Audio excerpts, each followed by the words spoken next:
ንጎይታ ኢየሱስ ክርስቶስ ህይወት ካብ ምስሓብካቲ ካልኣይ ክትገብሮ ዝግባእካ ካብ ናይ ሓጢኣት ህይወት ተፈለ እቲ ክትገድፎ ዝወሰንካዮ ህይወት ክትምለሶ ኣይግባእካን ኢየሱስ ክርስቶስ ካብቲ ናይ ሓጢኣት ህይወት ኣውፅዩካ ኣሎ ስለዚ ምስ ክርስቶስ ክትመላለስ ወስን እቲ ናይ ቀደም ነገራት ኣብ ህይወትና ንቕፅሎ እንተለና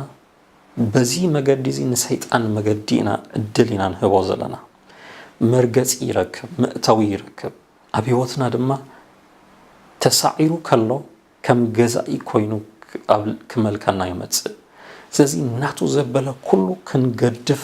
ክንድርብዮ ይግባእና እዩ ዘይምእዛዝ ዘበለ ኩሉ ካብ ህይወትና ክርሕቕ ኣለዎ መንፈስ ኣምላኽ ኣብ ልብና ዘምጽኦ ዘበለ ቃል ኣምላኽ ድማ ዝምስክረና ምስክርነት ኩሉ ክንገድፎ ዝግባእና ነገራት ምግዳፍ የድሊ ዝተፈላለዩ ሓጢኣት ዝተፈላለዩ ልምድታት ዝተፈላለዩ ቀደም ዝኣተናዮ ኪዳን ክስበር ኣለዎ ካብኡ ድማ ክንፍለይ ኣለና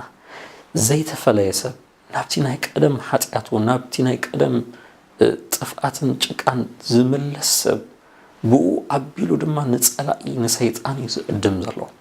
ስለዚ ንጎይታ ኢየሱስ ክርስቶስ ዝተቐበለ ሰብ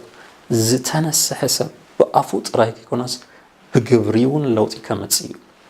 ንስሓ ማለት ብግብሪ ዝግለጽ ብኣፍካ ትእመኖ ነገር እዩ ንስሓ ማለት ይቕረበለኒ ኢልካ ጥራይ ምብካይ ኣይኮነን ድሕሪ ምእማንካ ሓጢኣተኛ ምዃንካ ምእማንካ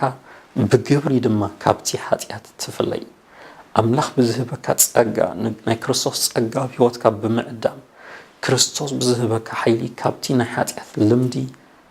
ህይወትካ ትፈልይ እዚ እንተዘጌርና ግን ከምቲ ቃል ኣምላኽ ዝብሎ ንዳቢሎስ ስፍራ ኣይትሃቦ ይዝብል ስለዚ ንዳቢሎስ ስፍራ ብምሃብና በቲ ባህርያትና በቲ ልምድታትና ንሱ ኣብ ህይወትና ቦታ እናረኸበ ነቲ ናይ ዓለም ትምኒት ናይ ዓለም ነገራት ክንለማመዶ እንደገና